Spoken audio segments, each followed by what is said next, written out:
Hello guys, welcome to my YouTube channel. So I already made one video previously. It was much more longer, like it was 21 minutes long. So I thought of not uploading that because many people will feel bored of watching that. So I thought making another shorter video. I will not tell about any technical specs of my bike, but I will say my experience of riding on about the bike and few pros and cons of this bike. Okay. So I had bought my Jawa 42 in the month of January 2020. This is August 2020.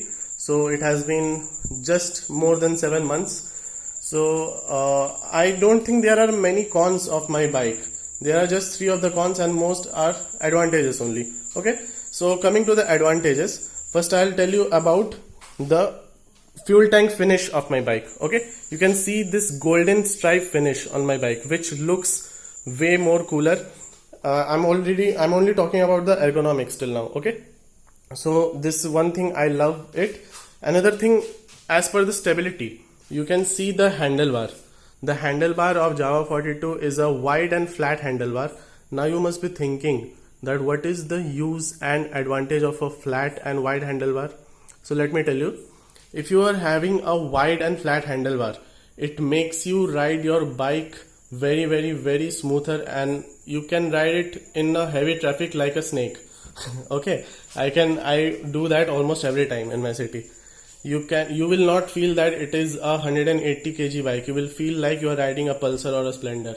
So this is one of the biggest advantages of Jawa 42. One more thing, as per the ergonomics, which I love, is the offset instrumental cluster. Actually, you can get a speedometer, which is analog, or digital odometer. So that is what you get in Royal Enfield also. But according to the aesthetics and ergonomics, the offset instrumental cluster is a big advantage according to me. So you must be knowing about the technical specs about the engine, transmission, which is a 6-speed gearbox, about the suspension, tire sizes. So I'm not going to say about all those things. But I'll tell one con of this bike, that is a one disadvantage, which is about the ground clearance. The ground clearance of Jawa 42, including the main stand, becomes around 130 mm. So why this is a disadvantage? So if you are cornering on the left hand side of a road at a high speed, okay, so at that time the main stand will rub a little bit on the ground. Obviously will not fall down, but that's one of the disadvantages. Like you will not feel comfortable whenever it touches. And if you are having a pillion rider on your back, okay, and you are riding over a speed breaker at a very high speed, then also your main stand will touch the ground. This is one of the disadvantages of this bike, and rest all the things is fine. And if you want to know about the riding height, the seat height of Jawa 42 from ground level is about 735 mm. So what you can take out conclusion from these numbers, you can see that if your height is more than 5'11" or 6 feet, then your feet will feel a bit more cramped as per the ergonomic design of the foot pegs with the seat. My height is 5 foot 9 inches, so this is perfect for me. But if you are taller than 5'11" or 6 feet, then you will probably feel a bit more discomfort while having longer rides. Okay, longer rides means more than 100 kilometers. Another very silly disadvantage, I will say, very silly cons, is the shorter side mirrors. When you are traveling on highways, you want to see bit more further, means on the back side bit more further who is there behind 2 to 3 vehicles, then you might just need to peek a bit more onto the side mirrors. But in normal city conditions and traffic, you don't need to do that. So now coming to the accessories which I put on my bike is this thing on the headlight, one leg guard, and one backrest. This one, including these 3, they cost me around 2000 rupees. It's not that much. And coming to the maintenance, regarding maintenance, this bike is really awesome. I didn't have to spend a single penny for maintenance on my bike except the accessories which I have put. Okay, now you might be knowing what sort of mileage or average this bike is giving inside the city conditions.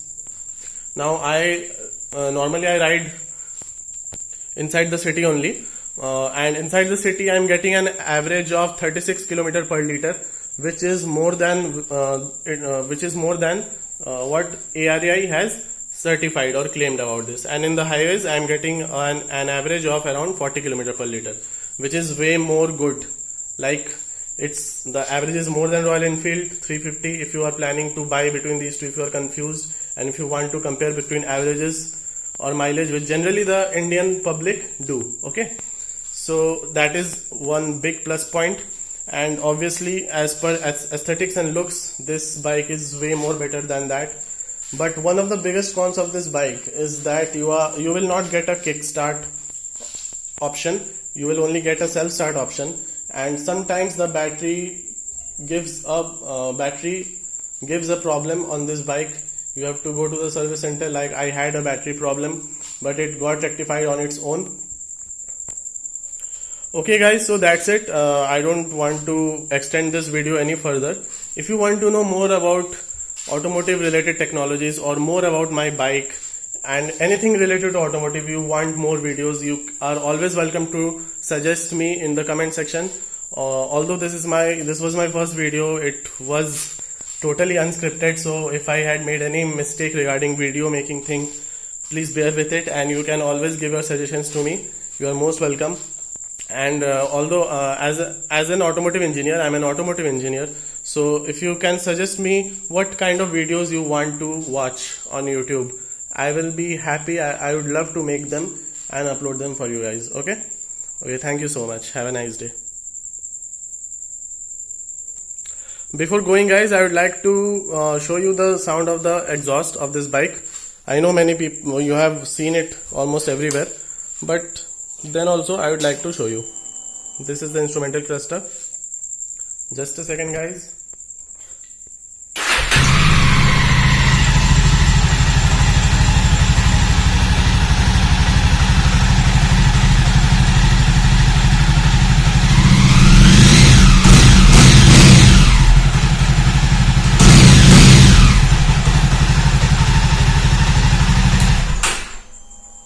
So that was the exhaust sound from the tailpipe, and you can see actually it is my personal opinion that I love this pleasant sound of the Jawa 42 more than the Royal Enfield.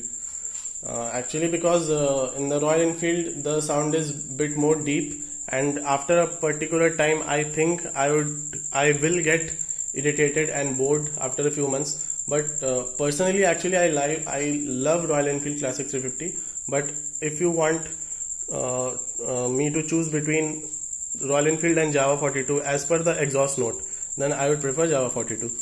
Okay, and even if you want to change the exhaust note of your Jawa 42, you are planning to buy the BS6 one and you want to change the exhaust note, then you can do it.